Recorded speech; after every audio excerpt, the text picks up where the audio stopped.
इन्न मिन्हा लमा यशक्ककु फयख्रुजु मिन्हुल मा। जो कुरान डाकू सुनता था तो सुधर जाता था, तौबा कर लेता था। एक डाकू था जिसका नाम था फुज़ैल इब्न अयाज़।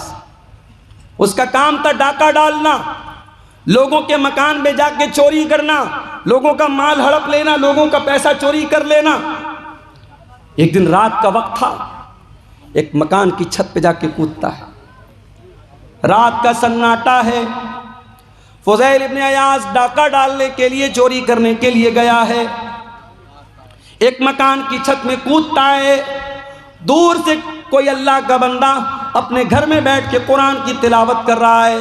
उसकी तिलावत की आवाज़ फुज़ैल इब्न अयाज़ के कानों में पड़ती है और इत्तेफाक से वो इंसान कुरान की यही आयत पढ़ रहा है, अलम यअनि लिल्लज़ीना आमनू अन तख्शा कुलूबुहुम लिज़िक्रिल्लाह।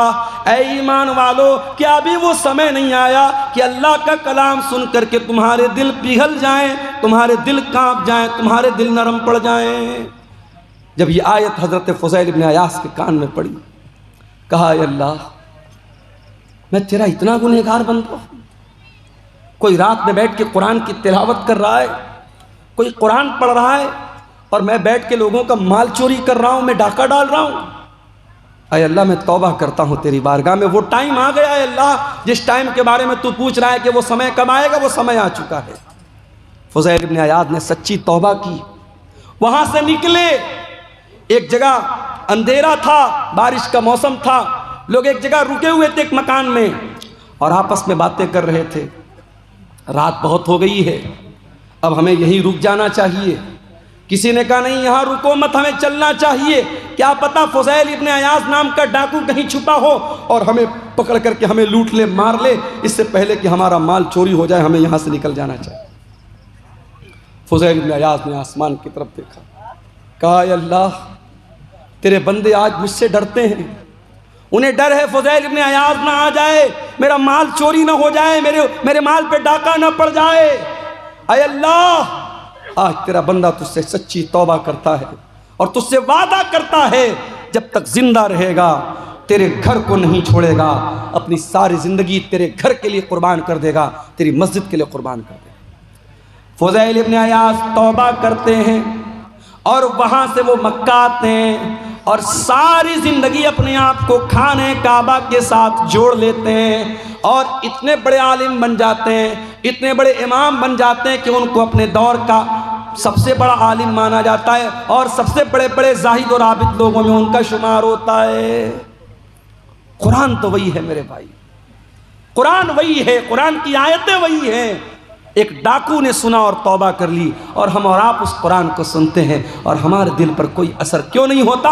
कुरान जवाब दे रहा है, सुम्मा क़सत क़ुलूबुकुम मिन बादि ज़ालिका, तुम्हारे दिल पत्थरों से भी ज़्यादा कठोर हो चुके।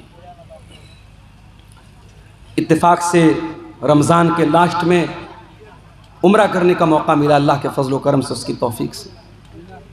अब उम्रा करने भी जो लोग जाते हैं, अल्लाह माफ़ करे, अल्लाह रहम करे, उम्रा की बरकत भी धीरे धीरे ख़त्म हो रही है। वहाँ भी साहब तवाफ़ हो रहा है, साथ में सेल्फी ली जा रही है। अब बॉलीवुड की बड़ी बड़ी हीरोइनें साहब सारी ज़िंदगी वो नंगापन करती रहीं, नाचती रहीं, गाती रहीं। अब वो अपने गुनाहों को धोने के लिए क्या कर रही, उम्रा करने जा रही हैं। उम्रा करने गई, अब वहाँ क्या है साहब, फ़ोटो शूट हो रहा है। मदीना के अंदर पहुंची तो जो बड़ी बड़ी छतरी लगी है मस्जिद नबवी के अंदर, उसके नीचे, मैं एक बॉलीवुड की हीरोइन नाम नहीं लूँगा वरना चैनल वाले भी फटफट से थंबनेल डाल देंगे, वो बेचारी जाके वहाँ फ़ोटो शूट कर रही है और आकर के फिर अपना फिल्में बनाने लगी। फिर वो सारे काम जो फिल्मी दुनिया के हो रहे थे वो होने लगे। अब धीरे धीरे उम्रा और हज की रूहानियत भी मेरे भाइयों ख़त्म हो रही है।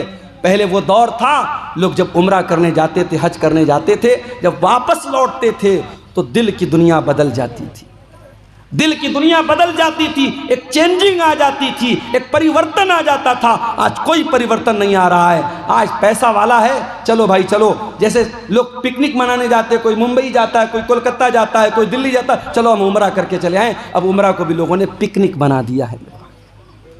सच्चे दिल से कोई उम्रा करे। अगर कोई अपने हलाल कमाई से और सच्चे दिल से कोई हज और उम्रा करे, अल्लाह के नबी ने फरमाया कि लगातार हज और उम्रा करने से इंसान के गुनाह मिट जाते हैं और इंसान की गुर्बत और फ़क्र व फाका ख़त्म होता है, इंसान के माल में बरकत होती है।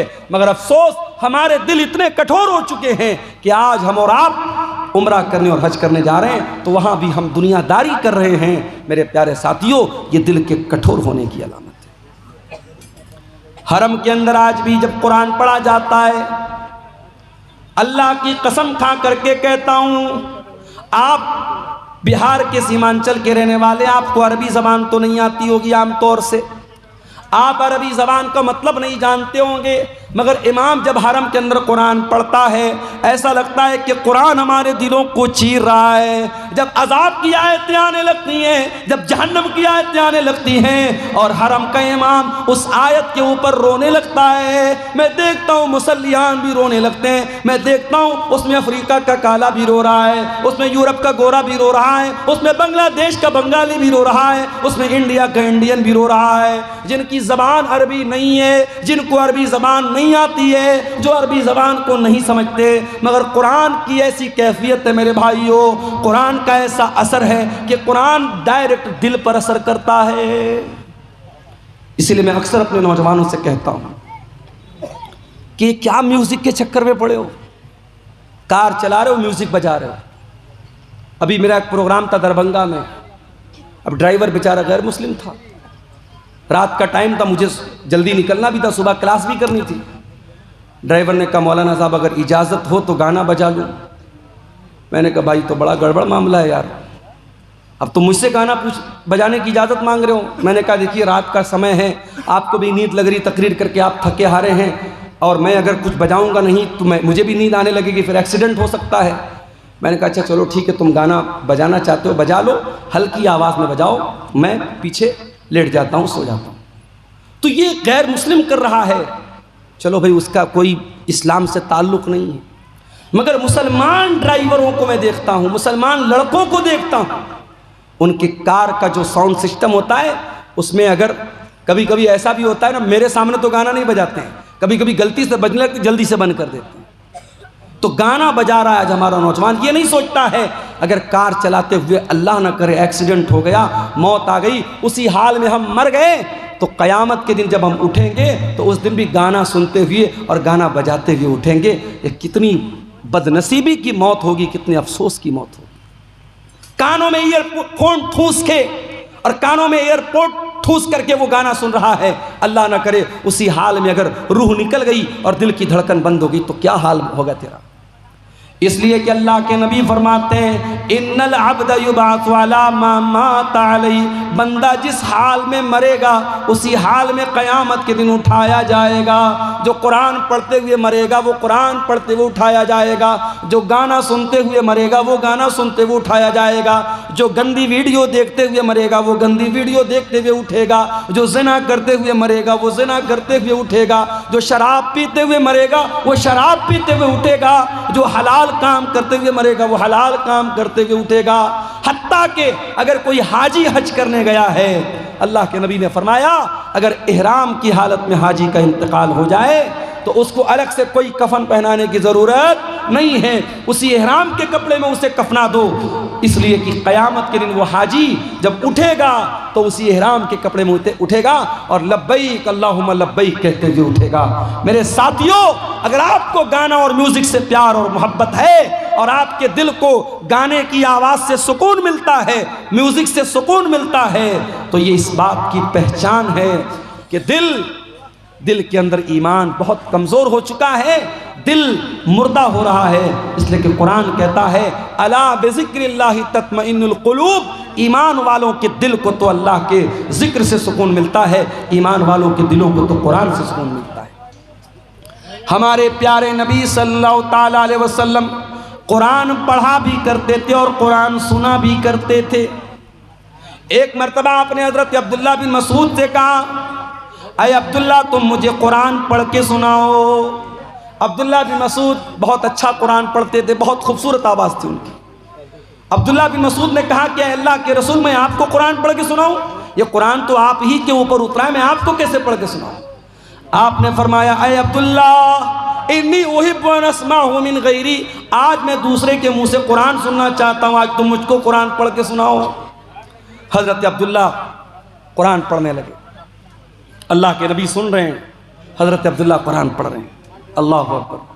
अल्लाह के नबी बैठ करके कुरान सुन रहे हैं। मेरे नौजवानों ज़रा दिल पे हाथ रख के बताओ, आखिरी बार तुमने अपने मोबाइल में कुरान कब सुना था? चलो आओ इसी बात पर चेक किया जाए, तुम्हारे यूट्यूब की हिस्ट्री चेक की जाए, तुम्हारे ब्राउज़र की हिस्ट्री चेक की जाए। तुमने लास्ट टाइम कुरान को कब प्ले किया था? तुम्हारे मोबाइल में कुरान कब तुमने सुना था? कुरान को कब चलाया था? चेक किया जाए तो शर्मिंदगी उठानी पड़ जाएगी, शर्मिंदा होना पड़ जाएगा। मोबाइल आप लॉक करके वापस रख दे, नहीं मौलवी साहब रहने दीजिए। ये हालात है हमारे। हमारा नौजवान आज कुरान को न पढ़ता है न सुनता है। तुम्हारे नबी का हाल ये है, नबी कुरान सुन रहे हैं, हज़रत अब्दुल्ला कुरान पढ़ रहे हैं।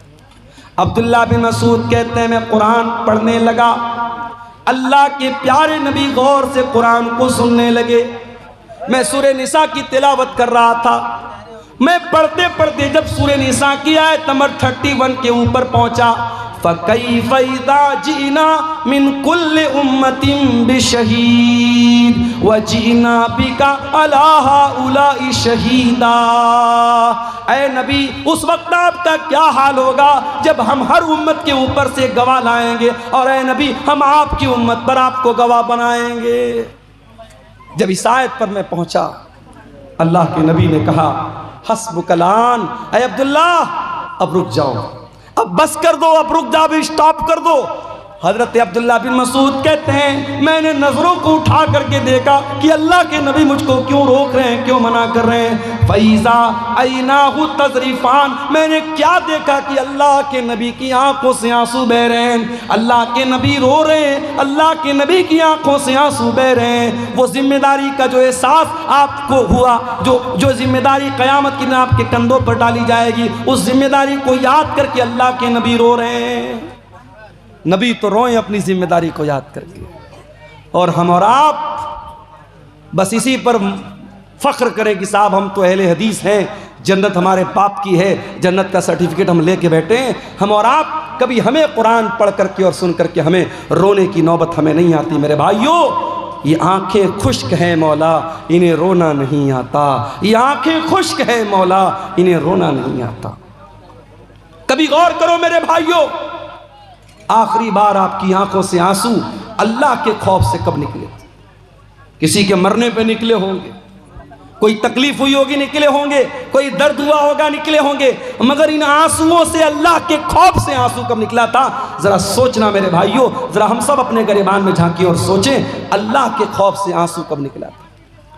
अल्लाह के नबी फरमाते हैं लैसा शैउन अहब्बु इलल्लाहि मिन क़त्रतैन, अल्लाह ताला को दो कतरे बहुत पसंद हैं, दो कतरे अल्लाह ताला को बहुत पसंद हैं। कतरतु दुमूइ मिन खशियतिल्लाह, एक आंसू का कतरा जो इंसान की आंखों से अल्लाह के खौफ से निकलता है, अल्लाह के डर से निकलता है, वो आंसू के कतरे अल्लाह ताला को बहुत पसंद हैं। वह कतरतु दमिन तुहराक़ु फी सबीलिल्लाह, और दूसरा वो खून का कतरा जो अल्लाह की राह में बहाया जाता है, अल्लाह की राह में शहीद होने वाला, अल्लाह की राह में जिहाद करने वाला, अल्लाह की राह में लड़ने वाला, उसके खून के कतरे अल्लाह ताला को बहुत पसंद हैं।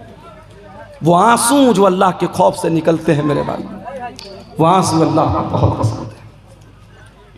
अल्लाह के प्यारे नबी फरमाते हैं, बुखारी और मुस्लिम की रिवायत है, क़यामत का दिन होगा, सूरज 1 मील की दूरी पर होगा, लोग गर्मी से पसीने से बेहाल होंगे।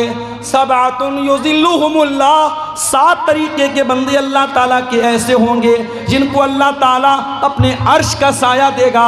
उन 7 खुशनसीब बंदों में एक बंदा वो भी होगा, वरजुलुन ज़करल्लाह खालियन फफ़ाज़त ऐना, अल्लाह का वो बंदा जिसने तन्हाई में, अकेले में, बंद कमरे में बैठ कर के अल्लाह को याद किया, अपने गुनाहों को याद किया, अपने पापों को याद किया, अपनी नाफरमानियों को याद किया, और उसकी आंखों से आंसू बह पड़े, वो रोने लगा।